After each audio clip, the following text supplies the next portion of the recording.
It's John and Rachel, and we're jagging around with Steve O'Hearn from Squonk.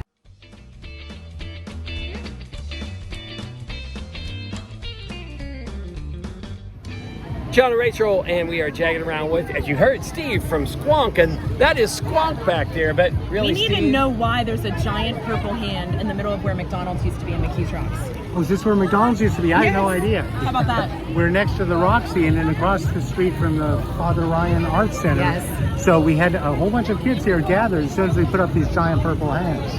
And tell us about these purple hands. Well, for us, hands have to do with the ability to do things, to play music, to make art, to build things, to write, to do anything, cook dinner. So for us, hands are very powerful images of the capacity to make stuff happen. And so that's the theory behind having this giant. Explain a little bit of the technical process of this purple hand. Sure, we built everything at a farm up in Tarentum, and these hands they use the same kind of bioengineering our fingers do, which is tendons going down each finger. So if you'll notice, there are ropes going up and down each finger there, and those are tension lines. So when you pull them, the fingers come down. Now, the unusual part of the engineering of these was building in failure points at the joints. So it's easy to bend an inflated thing, but it's not easy to get it to bend where you want it to. So these all have failure points at each joint. So you can see them. Here, I'm going to match my hand to that. Sort of like that. You can see them operate very similar to our own hands. And then Pascal's law, air pressure makes them pop back up. I was literally looking to make sure you had it. You were right. So Steve, tell us, what is the mission of Squonk? Squonk is Pittsburgh based, but you travel all over the world. What's the mission? We like to do art in public spaces, art and music. So when we do a full show, there's a band playing music and it's roaring through. It's non-narrative, no characters, just images and sounds. And we just kind of follow our own instincts on them. This show has been to Kennedy Center and Lincoln Center. Wow. And we've toured to Asia and Europe, but we do it all from right here in Pittsburgh for 30 years. So Isn't crazy. it amazing? Pittsburgh is so more amazing than we realize.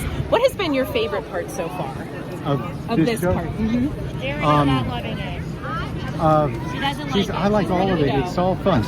Is it the beginning? Is it the actual, like you just did, the comparison of that? Or is it seeing what it starts as and what it becomes? It's the whole process, which takes us 2 years. Yeah, so we begged for I didn't realize grant that. funding to make a show. Then it takes us about a year to make the show, and then we premiere it. And this show we've now been touring since the pandemic. We premiered right before the pandemic, and when we were let go for a year, Sure. and then we came back. Okay, So, where are you headed next? We're in Buffalo next weekend.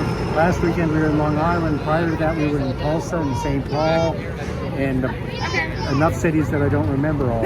That's Steve, okay. we know that the symphony has traveled all over the world. They used to go all over the and represent Pittsburgh, but how cool is it to represent Pittsburgh with this totally unique? So unique, yeah. Yeah, we think it's more appropriate, if I may say, because I've met people on the road, and we're proud to say we're from Pittsburgh, and they say, of course you're from Pittsburgh, you make things, and that's very true.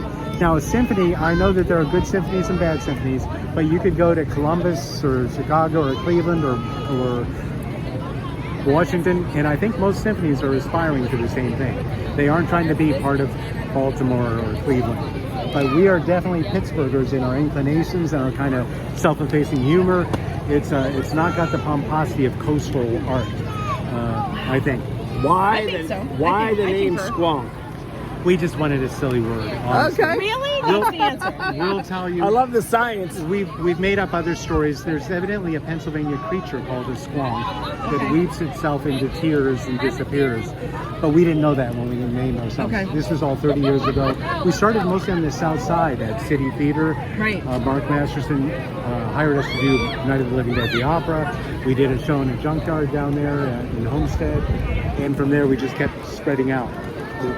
It's so funny. That is so amazing. If you haven't seen, go to the website, check out Squonk, because they're Pittsburgh based. Yeah. And we're so proud that this is just another product of Pittsburgh, and they travel around the world representing us well. So thank you so much. Thank you. And you couldn't get more Pittsburgh than any of the three of us. We're all Jagoffs.